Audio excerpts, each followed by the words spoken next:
Hi, Mary, Kathleen, Rose.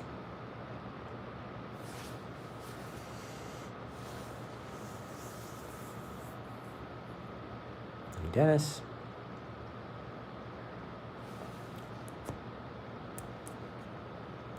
And we begin. Hey, everybody. It's me, Father Scott, your pastor. Happy Friday to you. It's kind of like a lazy Friday a little bit. Maybe not. I don't know. But yeah, happy Friday. Today we are finishing up the vices. We have done we have done 6 of them. And we have 1 left. We're going to do it today. And it maybe it's a good one to do on a Friday, because weekends we might tend to overindulge, perhaps. So today we're going to talk about gluttony and self-indulgence. Probably of all of the vices that we're talking about, this one's probably the most straightforward. There's not a lot of confusion on this one. But there might be some ways that we don't think about gluttony, but we're actually doing it. And for this, we're going to go back to medieval moral philosophers. Again, as I've said, we're using this book, Back to Virtue by Peter Kreeft, but he goes back to medieval moral philosophers to talk about 5 different ways that we might be gluttonous or self-indulgent. 1, we eat hastily, faster than we need to. This is one that I can be guilty of. As much as I love meals, and maybe sometimes meals are given too much importance in my thoughts. But then once I get to the meal, then I will scarf it down. And if we don't have time, that's one thing. I mean, if it's out of necessity. But if we're doing it just because we don't have like self-control or whatever, that can be gluttonous, okay? It can be gluttonous if we are too sumptuous, meaning that we're not fine with just like simple, normal food. Everything's got to be fancy. That can be gluttonous. If it's excessive, that's what we would typically think of it as gluttony, like more than is necessary. And,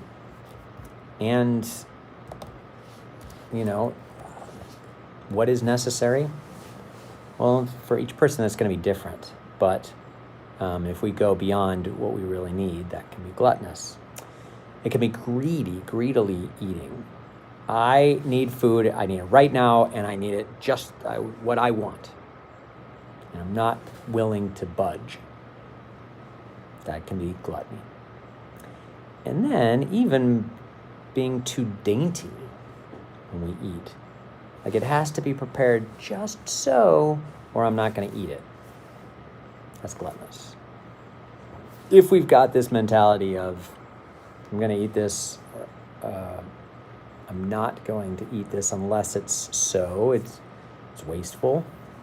It doesn't take into consideration those who don't have the means to have that sort of discriminating taste. And so that's gluttony. Now, these medieval moral philosophers went on to talk about like 5 daughters of gluttony. That's how they refer to it. When we're too joyous about food, perhaps, and our reason becomes disengaged,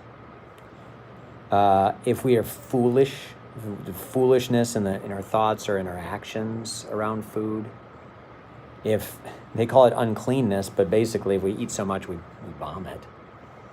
If we become too loquaciousness, like we start talking too much and don't moderate our speech and our conversations.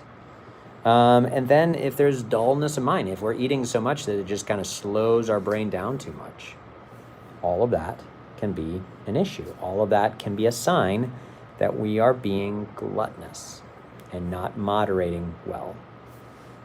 I talked about this, I think, yesterday, this sort of like, there are two extremes and there tend to be vices on either extreme. So being gluttonous on one side would be there, starving ourselves, not eating properly would be on the other side. The medium is, okay, what do I need in order to be healthy? And in order to then engage people in meal conversations in a positive, good way.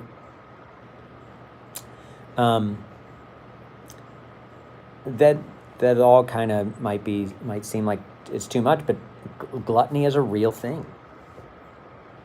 And as I was preparing this, I was thinking about, during the pandemic, I feel like food got elevated in importance.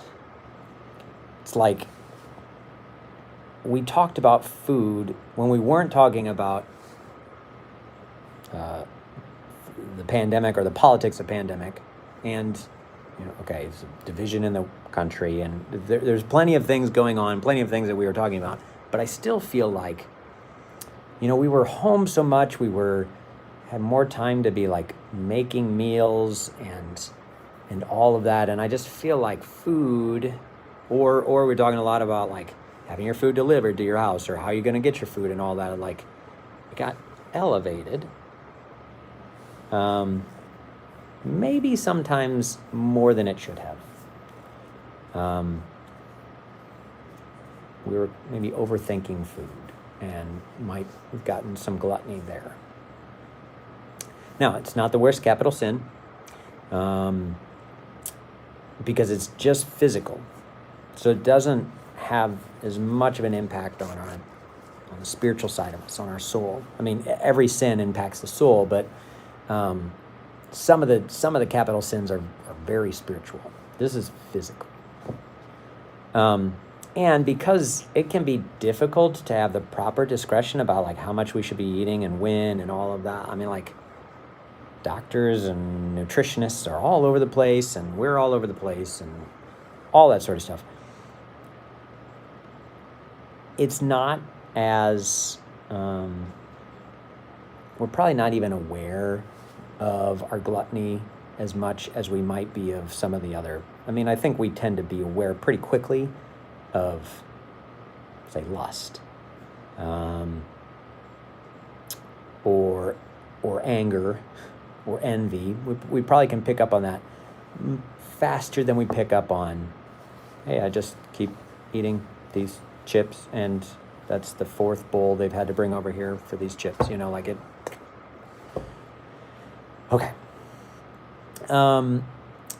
It's still a deadly sin, though, because it can turn us away from God, who should be our ultimate goal. But it's rare, probably, that we would put food over God, but we might. I mean, there are some times where I'm thinking about food more than I'm thinking about God. In fact, that probably happens, unfortunately, quite a bit. And I might be one of those examples of how, like, even skinny people can be gluttonous. We can just put too much focus on food. Some other reasons why it's serious and something that we should be taking seriously. It's a form. Drunkenness is like a subset of gluttony. Okay. It can be a form of addiction, and it keeps us from having proper detachment. It can be addicted to food. Not to say that addictions are all capital sins. It's actually not the case. But in addiction, we're talking about how it's it latches onto us so much that we're not detached from it, from food or alcohol. There's some folly in it, thinking that we can make ourselves happy through our stomachs. And we've all been there, right? Like we look forward to like this meal. And it's our favorite meal, and we're like looking forward to it all day. And we sit down, we eat it, and we eat it, and we eat it. And then our plate's empty. And we're like, okay, I'm full. But am I necessarily happy? We're probably more happy when we were actually eating the food. And then once it's done like that, that's gone. And that's something to pay attention to just in general. Like the things that endure even after we find pleasure in them, those probably are more in line. They're more godly. Like prayer should, if it's good prayer, we're going to have a peace that continues after that. If it's a good meal, we might, be tempted to take a nap or something. But the deep joy that we get from it probably isn't going to last super long. Not because food isn't good, but just because it's not meant to make us ultimately happy. Here's one. Because we're gluttonous, nature's negatively impacted. I mean, we in the United States are going to get to a point where we are going to have trouble having enough land to produce all the food that we consume. I mean, that's just a reality. That's not me hugging a tree. That's just me telling you that's true. Yes, there is lots of land out there, but we have to I think, expand wisely, progress wisely in how we use land, but also we have to think about, do we eat more than we need, and do we waste more than we need? Definitely waste more food than we should, and I'm guilty of that as much as anybody else. But our gluttony doesn't just impact our stomach. It impacts the world around us. And then avarice and lust can be closely linked to this. Okay, so what's the answer? To go on a diet? No. I mean, some diets are important. Sometimes we do need to go on a diet. But being overweight isn't always necessarily because of gluttony, right? It can be a genetic thing. It can be because of the types of food that we've eaten, perhaps. Maybe it can be from being too sedentary. There's lots of different reasons why we might not have a healthy body weight. Too much, too little. Some of us can have an unhealthy low body weight. But we might need diets. But when it comes to gluttony, the answer is not so much dieting, but fasting. Denying ourselves. Fasting forms us in virtues to deny ourselves. We don't have to say yes to all of our desires and demands. We also combat gluttony by saying, what is underneath? Why do I feel empty? Is it really because I need this particular food in this particular quantity? Or is there something else that's really empty inside of us? And so that lastly points to, we have a deep yearning for God. And sometimes we use food when we can't fill that yearning, or when we aren't willing to do the work to seek God in our lives, to search for him. It's a lot easier to just make a bowl of ice cream than it is to search out God.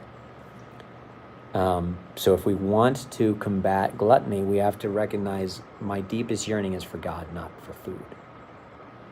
Even though it's easier to satisfy this particular craving, God's the one that we yearn for. So turning to him is the most effective cure for gluttony, and really for any of the deadly sins. So I hope that was helpful. I hope that helps all of us not to be too gluttonous this weekend, especially on Friday. Yes, we should be abstaining from meat, but also like trying to keep from overdoing it. But I hope you have a great weekend.